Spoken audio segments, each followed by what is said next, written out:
নাদিম ভাই একই বছর ২টা ঋণ নিয়েছিল। ১ম ঋণটা নেওয়ার সময় সবাই তাকে বলেছিল, "ভালো সিদ্ধান্ত।" কিন্তু আরেকটা ঋণ যখন নিতে গিয়েছিল তখন সবাই তাকে ডিমোটিভেট করেছে যে, "ঋণটা নিও না।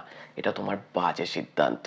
কিন্তু ফাস্ট ফরওয়ার্ড ৩ বছর পর দেখা গেল সবাই যেটাকে ভালো বলেছিল সেই ঋণটাই তাকে সবথেকে বেশি ডুবিয়েছে।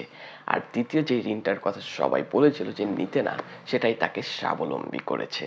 আমি মাহিন। ঋণ ভালো না খারাপ এটার কোনো সহজ উত্তর অ্যাকচুয়ালি নাই। বাট এমন কিছু নিয়ম রয়েছে যার মাধ্যমে আপনি বুঝতে পারবেন যে আপনার ঋণ নেওয়া উচিত কি না। আজকের ভিডিওতে আমি নাদিম ভাইয়ের ২টা গল্প আপনাদের সঙ্গে শেয়ার করব এবং এই ২টার মাধ্যমে আপনি বুঝতে পারবেন যে কোন ঋণ অ্যাকচুয়ালি ভালো এবং কোন ঋণ আপনার জন্য ক্ষতিকর হতে পারে। চলুন ভিডিওটা শুরু করা যাক। নাদিম ভাইয়ের বিয়ে ঠিক হলো। পরিবারের সবাই চাইলো অনুষ্ঠানটা অনেক বড় জমকালো করে হোক।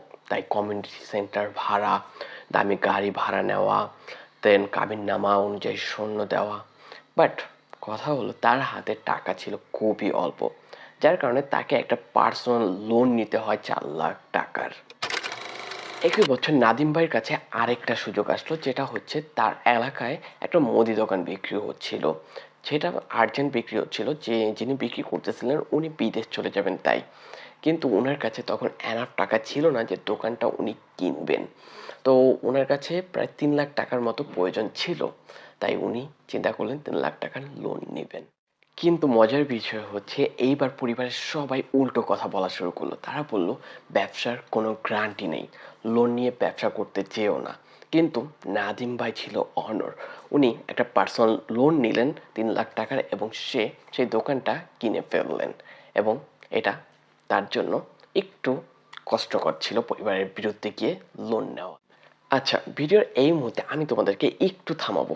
২টা ঘটনাই শুনলা, ২টা ঋণের কথাই জানলা। এখন বলো এই ২টা ঋণ থেকে নাদিম ভাইয়ের ঋণ কোনটা ভালো ঋণ ছিল এবং কোনটা খারাপ ঋণ? কমেন্ট করে জানাবা। আমি কমেন্টের অপেক্ষায় রইলাম, দেখবো ভিডিওর শেষে তোমাদের উত্তরটা মিলে কিনা। যাওয়া যাক। ৩ বছর পরে হিসাব করে দেখা গেল যে উনার যে ৪ লাখ টাকা কিস্তি ছিল উনি বিয়ের জন্য নিয়েছিলেন, সেটা এখনো শোধ হয়নি। এবং প্রত্যেক মাসে উনি যে টাকাটা ইনকাম করতেছেন তার একটা বড় অংশ উনার এই কিস্তি শোধ করতেই চলে যাচ্ছে। কারণ উনার এই ৪ লাখ টাকার কোনো রিটার্ন আসতেছিল না, কারণ বিয়ে তো মানুষ একবারই করে। আর এটা কোনো ব্যবসা নয় যে এর থেকে উল্টো রিটার্ন আসবে। এখন এই কিস্তিটাই, এই ৪ লাখ টাকার কিস্তিটাই ওনার জন্য একটা হেডেক হয়ে গিয়েছে। প্রত্যেক মাসে ওনার কিস্তি টানতে হচ্ছে। কিন্তু উল্টো দিকে ওনার যে ৩ লাখের একটা ঋণ ছিল দোকান কেনার জন্য, সেটা উনি ১৮ মাসে শোধ করে দিয়েছিলেন। আর সেটা শোধ করেছিলেন ওনার ওই সাইড ইনকাম থেকে, দোকানের ভাড়া পাওয়ার থেকেই। সো ওনার জন্য এইটা এখন একটা সম্পদ হয়ে দাঁড়িয়েছে, যেটা ওনার বাড়তি ইনকাম এনে দিচ্ছে প্রতি মাসে। ওনার যে মূল ইনকাম চাকরির, সেটার পাশাপাশি উনি এখন এইটা থেকেও ইনকাম করতে পারতেছে। আসল কথা হচ্ছে ঋণ ভালো না খারাপ এই প্রশ্নটাই অ্যাকচুয়ালি ভুল। প্রশ্নটা হওয়া উচিত, এই ঋণ আমাকে কি ভবিষ্যতে আরও টাকা এনে দেবে, নাকি আমার পকেট থেকে টাকা নিয়ে যাবে, নাকি এটা এমন একটা অধ্যায় যেটা আমার খরচের মধ্যে পড়ে যাবে। এটা হচ্ছে মূল কথা। যে ঋণ দিয়ে এমন কিছু তৈরি করা হয় যেই ঋণের পরিপ্রেক্ষিতে আমরা ভবিষ্যতে আরও টাকা ইনকাম করতে পারি, সেটাই হচ্ছে ভালো ঋণ। আর খারাপ ঋণ হচ্ছে যেটা নেওয়ার পর সেটা জাস্ট খরচ হয়ে যায় এবং আমাদের প্রত্যেক মাসে যে বেতন আসে সেটা থেকে আমাদেরকে উল্টো কিস্তি দিতে হয়, সেটাই হচ্ছে খারাপ ঋণ। আই হোপ আপনি সহজ ভাষায় বুঝতে পেরেছেন। একটা উদাহরণ দেওয়া যাক। বিয়ের লোনটা স্বাভাবিক মনে হলেও, সমাজের চোখে এটা স্বাভাবিক ছিল এবং গ্রহণযোগ্য ছিল, কিন্তু এটা নাদিম ভাইয়ের জন্য একটা দায় হয়ে দাঁড়িয়েছে। কারণ এটা ওনাকে প্রত্যেক মাসে কিস্তি দিতে হচ্ছে এই ঋণটার জন্য, যেটা এখনো শোধ করতে পারেননি। কিন্তু উল্টো দিকে ওনার যে দ্বিতীয় পদক্ষেপ ছিল ৩ লাখ টাকার ঋণ দোকান কেনার জন্য, সেটা রিস্কি মনে হলেও সেটা কিন্তু ওনার জন্য একটা সম্পদ হয়ে দাঁড়িয়েছে, যেটা ওনাকে বাড়তি একটা ইনকাম এনে দিচ্ছে ওনার চাকরির টাকার পাশাপাশি। সো এখানে আপনি বুঝতে পারলেন ভালো ঋণ কোনটা এবং খারাপ ঋণ কোনটা। সমাজের চোখে কোনটা গ্রহণযোগ্য সেটাই যে ভালো হবে এমন কোনো বিষয় নয়। মাঝে মধ্যে রিস্কও আপনার জন্য সেরা ডিসিশন হতে পারে।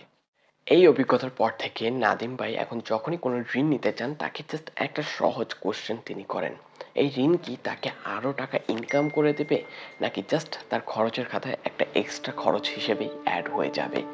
সো যখন উত্তর আসে যে হ্যাঁ তাকে আরও টাকা এনে দিতে পারে, তাহলে উনি হিসাব করে ঝুঁকি নেন, এবং যদি উত্তর আসে যে না, তখন উনি সঞ্চয় করা শুরু করেন ওই খরচটার জন্য, কোনো ঋণ নেন না।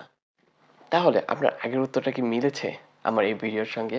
এখন আমি জাস্ট ভিডিওটা এখানেই শেষ করব। বাট যাওয়ার আগে একটা জিনিস আপনাদের সঙ্গে বলব, সেটা হচ্ছে মনে রাখবেন যে যখনই আপনি ঋণ নিতেছেন সেটা হিসাব করে নিবেন যে এই ঋণটা আপনাকে কি আরও টাকা এনে দিবে, নাকি জাস্ট আপনার প্রতিনিয়ত যে খরচগুলো হচ্ছে তার সঙ্গে একটা নতুন এক্সট্রা খরচ হিসেবে যুক্ত হয়ে যাবে।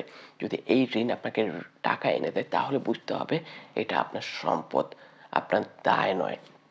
আর আপনার এই ঋণ যদি শুধু খরচের খাতায় অ্যাড হয়ে যায় তাহলে বুঝতে হবে এটা আপনার দায়, আপনার জন্য একটা বোঝা হয়ে দাঁড়াবে সামনে। আশা করি ভিডিওটা ভালো লেগেছে। ঋণ ভালো না খারাপ এর সঠিক কোনো উত্তর নেই। যেই ঋণ আপনাকে টাকা এনে দেবে সেটা ভালো, যেই ঋণ আপনার খরচের খাতায় শুধুই মাত্র অ্যাড হবে সেটাই খারাপ। ভিডিওটা এখানেই শেষ করব। ভালো লাগলে অবশ্যই লাইক করবেন and don't forget to subscribe our channel.